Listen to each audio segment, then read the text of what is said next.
रमेश मुकादम ग्रामोदय विचार माध्यमातून आज बहुजन रत्न लोकनायक ठाणे येथील एक वृत्तपत्र आहे 10 ऑगस्ट रोजी 26चं आणि त्यामध्ये कॉकरोच बनवणाऱ्याच्या हातून पदवी नको म्हणून लॉ कॉलेजच्या विद्यार्थ्यांनी विरोध केलेला आहे त्याबद्दलचे वृत्त आहे. कॉकरोच म्हणणाऱ्यांच्या हातून पदवी नको, लॉ विद्यापीठाच्या विद्यार्थ्यांचा सरन्यायाधीश सूर्यकांत यांना थेट विरोध. बहुजन रत्न लोकनायक हैदराबाद येथील national Akademi of legal studies and research युनिव्हर्सिटीच्या काही पदवीधर विद्यार्थ्यांनी भारताचे सरन्यायाधीश सूर्यकांत यांना विद्यापीठाच्या 2026च्या दीक्षांत समारंभाचे अध्यक्षपद भूषवण्यासाठी दिलेल्या आमंत्रणाला विरोध केलेला आहे.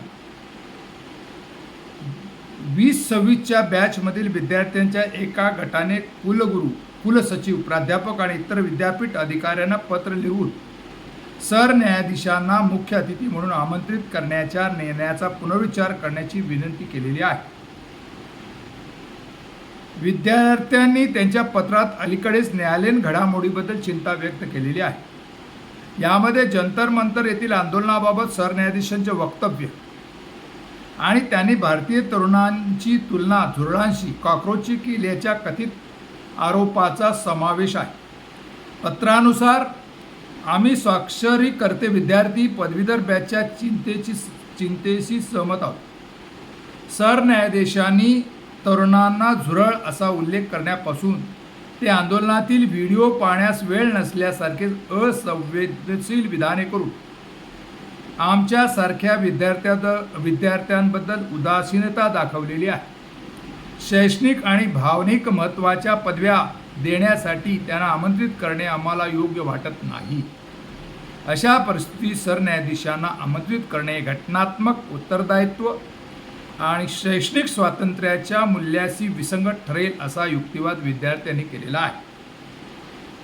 टीसने विद्यार्थ्यांना पाठविलेल्या निवेदनात अपरिहार्य परिस्थितीत हा समारंभ पुढे ढकलण्याचे कारण सांगितले होते.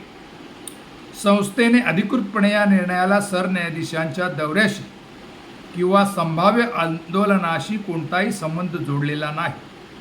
या निर्णयामुळे पदवीधर विद्यार्थी, विशेषतः ज्यांनी प्रवासी आणि राहण्याची व्यवस्था केली, ते नाराज झालेले आहेत. टीसची दीक्षांत समारंभ पुढे ढकललेला आहे.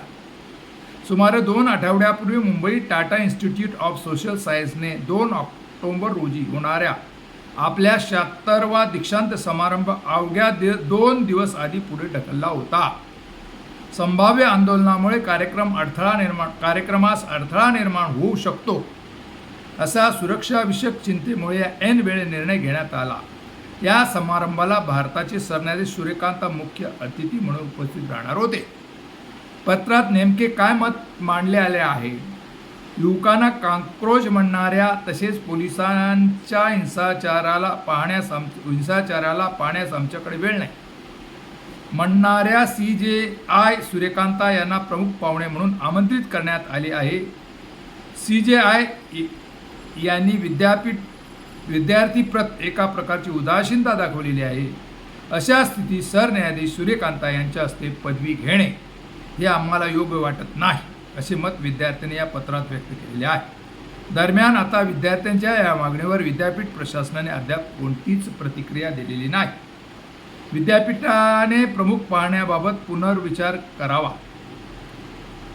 हैदराबाद येथील national Akademi of legal studies and Research विद्यापीठाच्या दीक्षांत समारंभावरून मोठा वाद सुरू आहे. या दीक्षांत समारंभाला सरन्यायाधीश सूर्यकांत यांना प्रमुख पाहुणे म्हणून आमंत्रित करण्यात आले आहे. सरन्यायाधीशांच्या हस्ते विद्यार्थ्यांना पदवी देण्यात येणार आहे. परंतु 2026 साली पदवी उत्तीर्ण होणाऱ्या विद्यार्थ्यांच्या एका गटाने सूर्यकांत यांच्या हस्ते पदवी घेण्यास नकार दिलेला आहे. या विद्यार्थ्यांनी कुलगुरू, कुलसचिव तसेच प्राध्यापकांना एक पत्र लिहिलेले आहे. सरन्यायाधीश सूर्यकांत यांच्या हस्ते पदवी प्रदान करण्याबाबत पुनर्विचार करावा अशी मागणी या पत्रात करण्यात आलेली आहे. या पत्रात देशात गेल्या काही दिवसात घडलेल्या घटनांचा उल्लेख करण्यात आलेला आहे. सरन्यायाधीश सूर्यकांत यांना प्रमुख पाहुणे आमंत्रित करण्याचा निर्णय संवैधानिक जबाबदारी आणि शैक्षणिक स्वातंत्र्याच्या मूल्याविरोधात आहे असे मत या पत्रात व्यक्त करण्यात आलेले आहे. या घटनेमधून देशामध्ये लोकशाही जपण्याबद्दल आता लोक किती जागृत आहेत दिसून आलेलं आहे.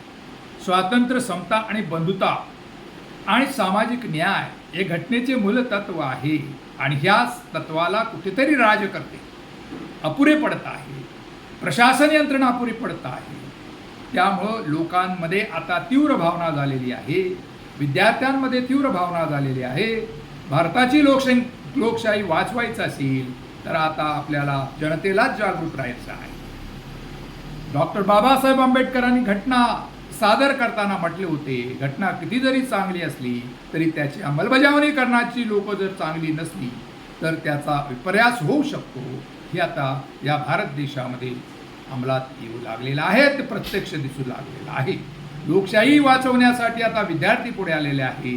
त्यांना लोक कसे प्रतिसाद देतात हे थोड्याच दिवसात समजून येणार आहे. पण या संदर्भात आपली भूमिका काय, कमेंट्स करा आणि माझा व्हिडिओ जर आवडला तर लाईक करा, सबस्क्राईब करा आणि फॉरवर्ड करा. जय हिंद, जय महाराष्ट्र, जय भारत.